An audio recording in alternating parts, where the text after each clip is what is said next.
I am Gordon Scott with the Market Technicians Association. We're here at the 2017 Symposium, and I'm here with Gary Anderson, who just presented. And Gary, we've been hearing a number of good presentations today and talking about the continuing relevance of technical analysis and how it has changed over the years. Give us a little bit of your take on that.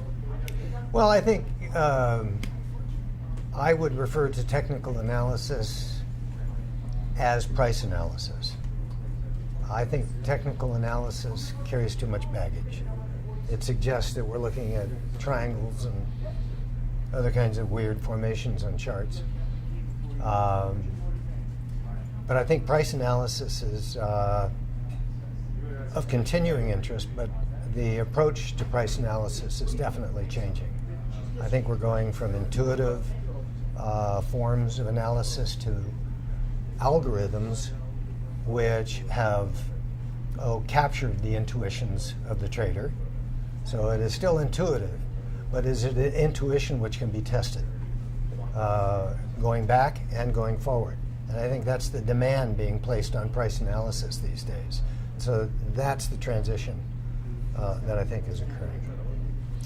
In the presentation today and also in your book, The Janus Factor, we hear you talk about positive feedback. Yes. Give us a little idea of how this is, for lack of better words, your version of momentum. And momentum is a word that I've heard all of my career, which goes back 50 years, but has not had much of a precise meaning. In my view, momentum really means positive feedback. And positive feedback is systemic. So, an example of positive feedback, you throw a cigarette or a match on the floor, the rug catches fire, the fire moves to the curtain, up the wall, catches the ceiling, pretty soon the room is on fire, and before long the whole house is on fire and burns down. So, one action begets another with an acceleration. So you have an acceleration of a phenomenon over time. That's positive feedback. And how do you see positive feedback manifesting itself in price data? I look at relative strength. And so when I see the difference between relative strength leaders and relative strength laggards widening, that means that weak stocks are getting relatively weaker, strong stocks are getting relatively stronger. That's momentum.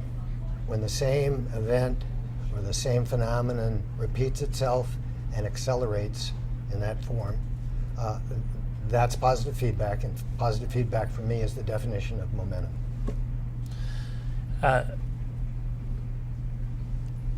In today's world where quantitative analysis is so important, not only recognizing positive feedback, but you mentioned something else that is also valuable.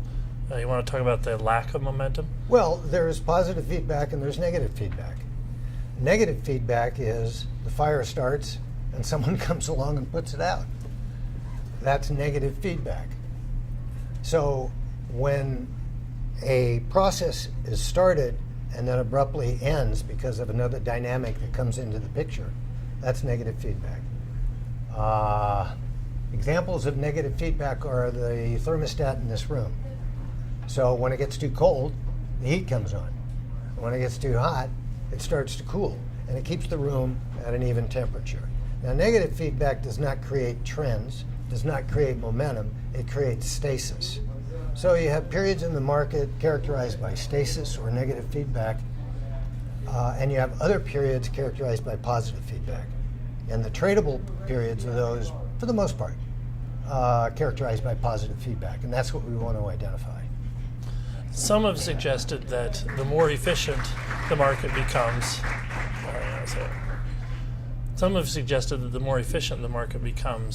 the less positive feedback or trend or tradable momentum there is to be found. What's your take on improving market efficiency through technology and other means over the years, and these signals, the absence of momentum or negative momentum as you... Yeah, I don't think efficiency is an issue. I think the market has always been relatively efficient. It's perhaps gotten even more efficient. But I think it's based on traders, okay? Traders build into their algorithms, into their trading, the recognition that strong stocks are getting stronger, weak stocks are getting weaker. And they'll tend to follow those trends if they're profitable. So I don't see efficiency as affecting the profitability, the profit potential of a positive feedback-driven trend in either direction. So you would argue then that regardless of market dynamics, positive feedback and negative feedback will continue to be a phenomenon that will persist. Yes. Yeah. And I'm old enough that when the day comes that isn't the case, I probably won't know it. Well, thanks for your time. Yes. Thank you, Gordon.